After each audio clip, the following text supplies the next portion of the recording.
What is happening, guys? Good morning. It is Rules for Rebels here, and today we're talking about Amazon piggybacking, and we're going to be answering the question of, hey, I got an item up on Amazon, I put it on an existing listing, and the seller on that listing is sending me like threatening emails telling me they're going to place test orders and they're going to report me to seller performance and that I can't sell on their listing. So in this video, I kind of wanted to talk about Amazon as a platform and kind of how the listings are set up, how it differs from eBay for those of you guys who have maybe made the jump from eBay on over to Amazon. I'm also going to be talking about, as a seller who's not private labeling a product and selling a generic product, when should you listen to people who tell you to get off their listing, and when should you ignore them and continue selling on their listing? So first off, I realize piggybackers can be very frustrating to sellers. However, if your product is not significantly different than other people selling it, and if you don't have a private label, if you don't have your brand printed on the item, you're not going to be able to protect that listing. So first things first, let's talk about like eBay versus Amazon. So on eBay, you put up a listing and you are the only person on that listing. If I want to sell a watermelon slicer on eBay, I put up a listing and my watermelon slicer is the only watermelon slicer on eBay. Now, if other people want to put up watermelon slicers, they can put up watermelon slicers, but they have their own listing and I have my own listing. On Amazon, on the other hand, you may sometimes see that, like, you may see a listing and you may see 27 sellers on this listing. And that means 27 different people are selling the same product. Now, obviously there will be different listings, so there may be 10 different versions of the same exact watermelon slicer, but one person may call theirs the slicey, and the next person may call theirs the cake slicer, and the next person may call theirs Melly, the watermelon slicer. And if they have their brand name printed on the product, that's a private label and that deserves its own unique listing. If most people just have a plain metal one and somebody puts like a pink handle on their watermelon slicer, even though at the end of the day it's pretty much the same product, theirs is significantly different. If somebody puts a pink handle on their watermelon slicer and somebody else puts a green one, those are two different products. Now, I've heard it said, I've heard the analogy made that Amazon is like shopping in a department store or a big box store or an organized mall, and eBay is like a bazaar or a flea market where everyone's like, hey, buy my thing, hey, buy my thing. Amazon seems to be a little bit more well organized. Now, eBay seems to be kind of trying to replicate what Amazon's doing, but at the end of the day, I think eBay and Amazon are two very different platforms. eBay is more of a platform for unique items and used items, and Amazon is more of a platform for, you know, like stuff from China, new stuff, etc. So let's talk a little bit more about like the whole piggybacking, private labeling, etc. So let's say I come out with a product, and in order to private label it or put my brand on it or customize the product in any way, the seller says, you need to buy 1,000 units. And I say, well, you know, either I don't have the money to buy 1,000 units, or maybe I have the money, but like, I'm not really willing to risk my money to buy those. So instead of buying private labeled items, maybe I buy generic items from the Alibaba seller, or maybe I just go over to DHgate or Alibaba and I buy, you know, a smaller quantity of items. And I can do one of two things when I go to Amazon. If I want, I can create my own Amazon listing, or I can find an Amazon listing already up for the same product that I'm selling, but that's not private labeled and that's the exact same as my item. And I can basically click sell one like this, and I can hop on that listing. So there might be one seller on that listing, there might be 5, there might be 30.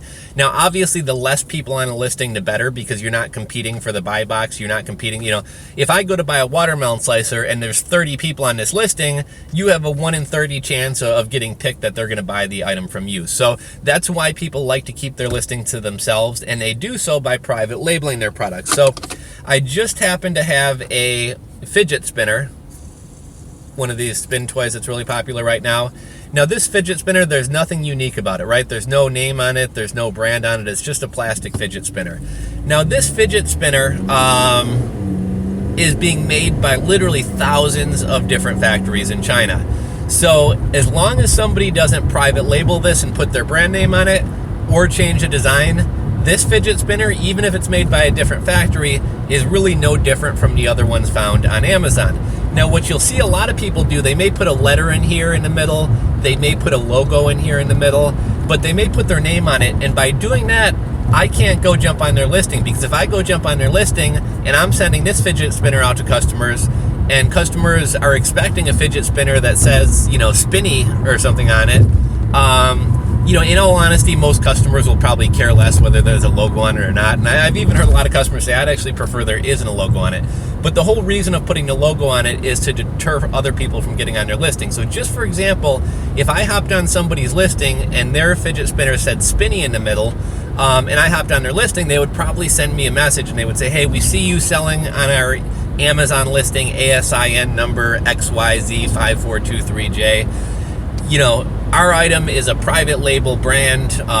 You need to remove yourself from this listing or we are going to place a test order and report you to Amazon. So what that means is that seller is going to buy one of my items, and it's kind of unfortunate. It's when you have a lot of people piggybacking on your listings, it's kind of a pain in the butt to have to be ordering stuff from everybody, wasting money.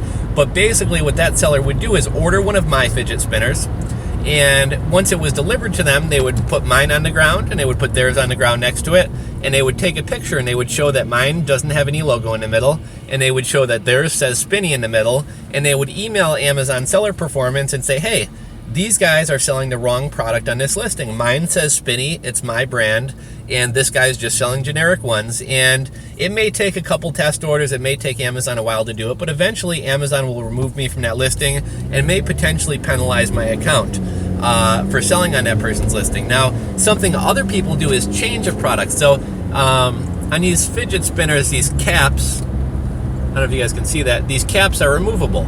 So what some sellers might do is tell the factory, hey, I want a red fidget spinner, but could you make my caps green? Or some people may just order the green caps separately and put green caps on all their fidget spinners. It'd probably be easier and cheaper and more time efficient to have the factory do it.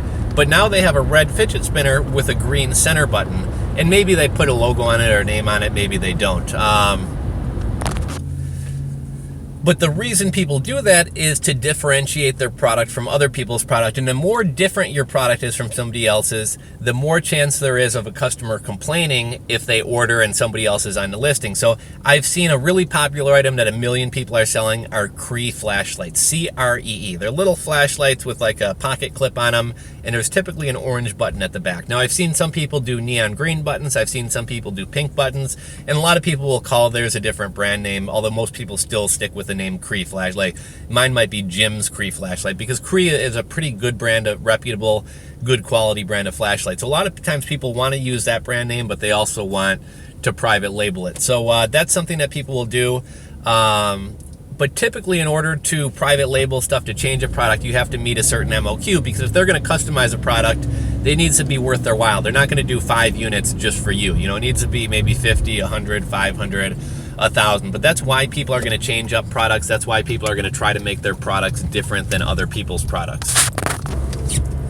Okay, so now that we've covered all of that, we're kind of at the point of this discussion, which is what is a private label product, what can be protected, what can't be protected, and when should you listen to somebody and get off of their listing. So I already kind of gave the example of the fidget spinner. Now, what Amazon doesn't want, and what a lot of people do, is, let's say I order this generic fidget spinner from China. I order 50 of them or whatever. I'm not quite ready to private label, and rather than hopping on an existing listing, I decide to create my own listing. Now, let's say I decide to call mine Rules for Rebels Fidget Spinners, right? So I put up a listing, I go buy a UPC, I put up a listing for Rules for Rebels Fidget Spinners. What sometimes is going to happen, if Amazon notices, it tends to happen in like really popular categories where you wind up getting like 100 people selling the same thing. But if Amazon realizes that I'm selling the same generic fidget spinner as 100 other listings on there, Amazon will combine ASINs. And what that means is Amazon will take like me and 20 other people who all tried to create their own listing but don't really have a private label, and they'll smash us all under one ASIN number and one product, because Amazon does it, Amazon likes to keep kind of a clean, easy to navigate marketplace. So if people's fidget spinners are different, okay, they deserve their own listing. But just because I decide to call this generic thing Rules for Rebels, it doesn't make it a private label, and it's the same thing that 20 other people are selling. So Amazon doesn't want the site clogged up, so they're going to combine all these into one ASIN. Now, if my product is significantly different, I can appeal this decision and potentially get put back on my own listing, but that's what Amazon's going to do. Now, if somebody were to hop on my listing and try selling these, I might be frustrated by it, right? Like, hey, I don't want you stealing my sales.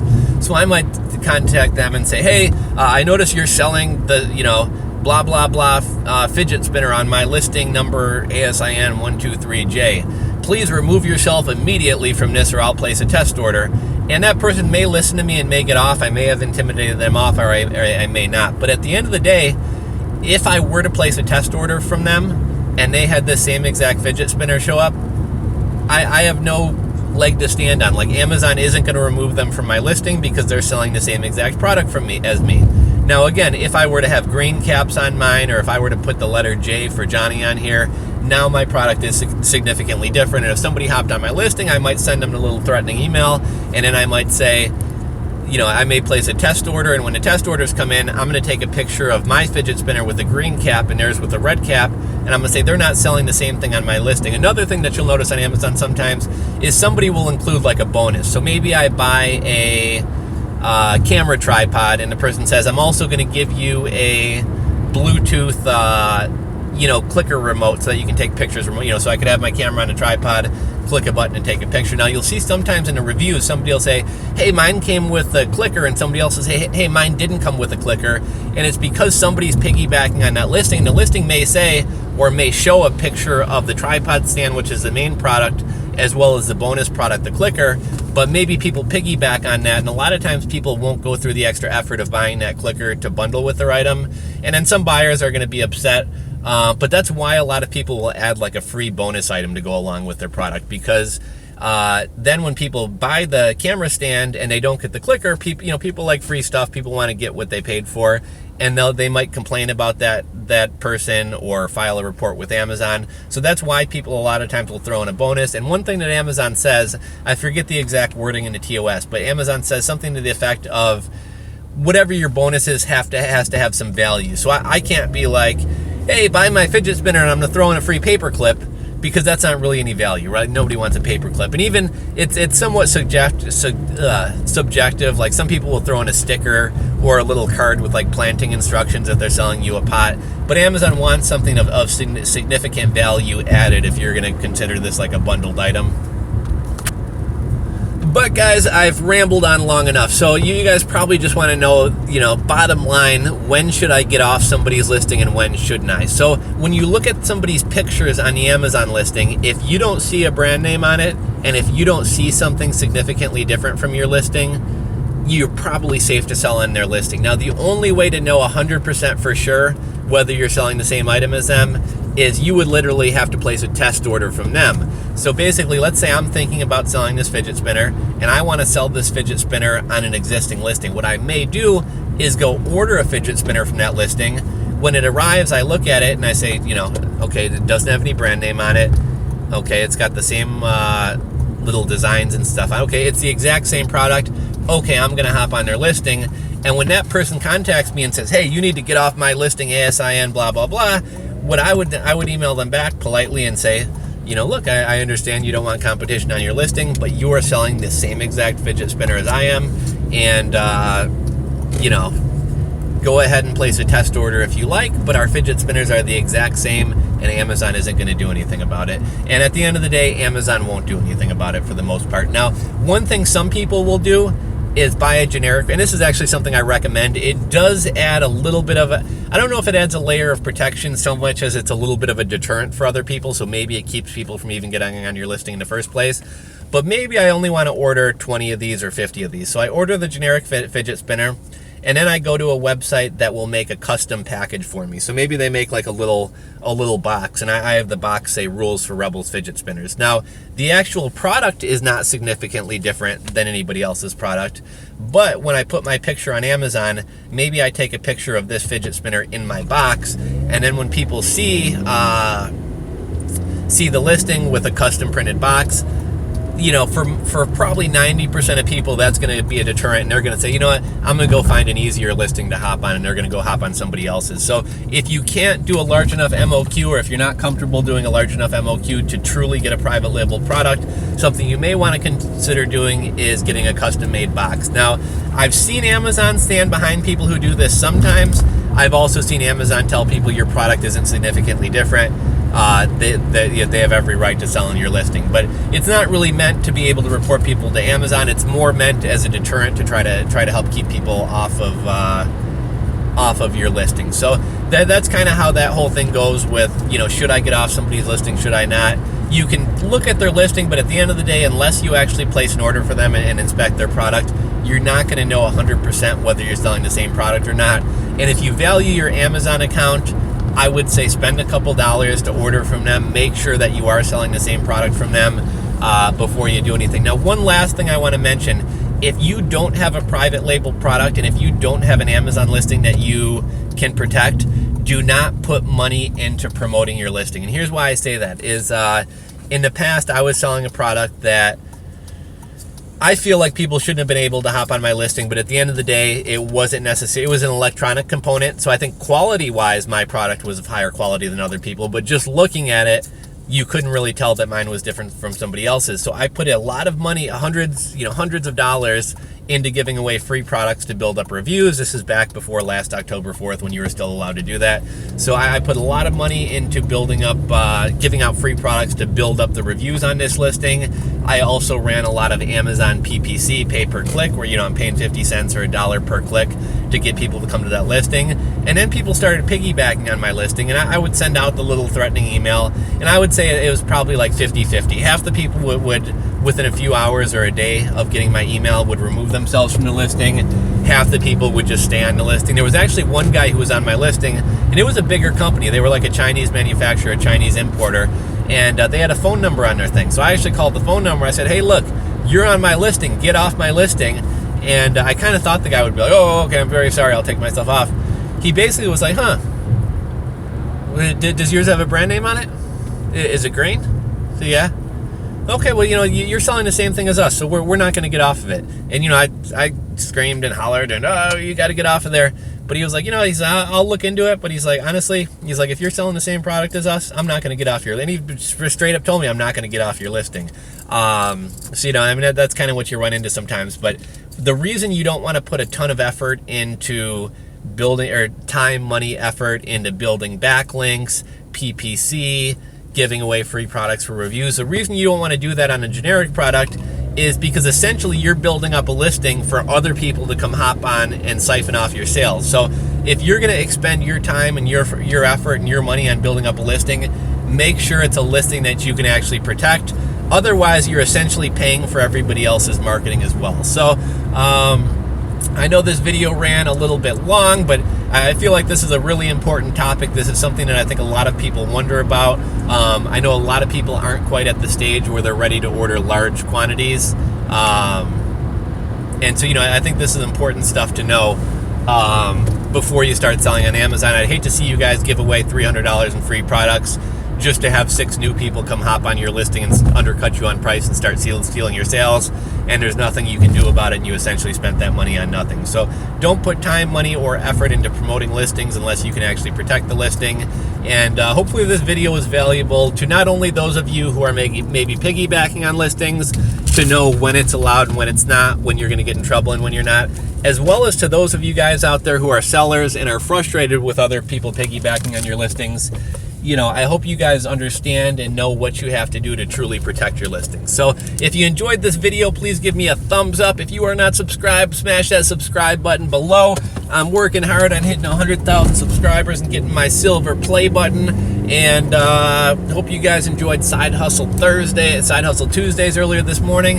And I will catch you guys on the next video. Thanks for watching.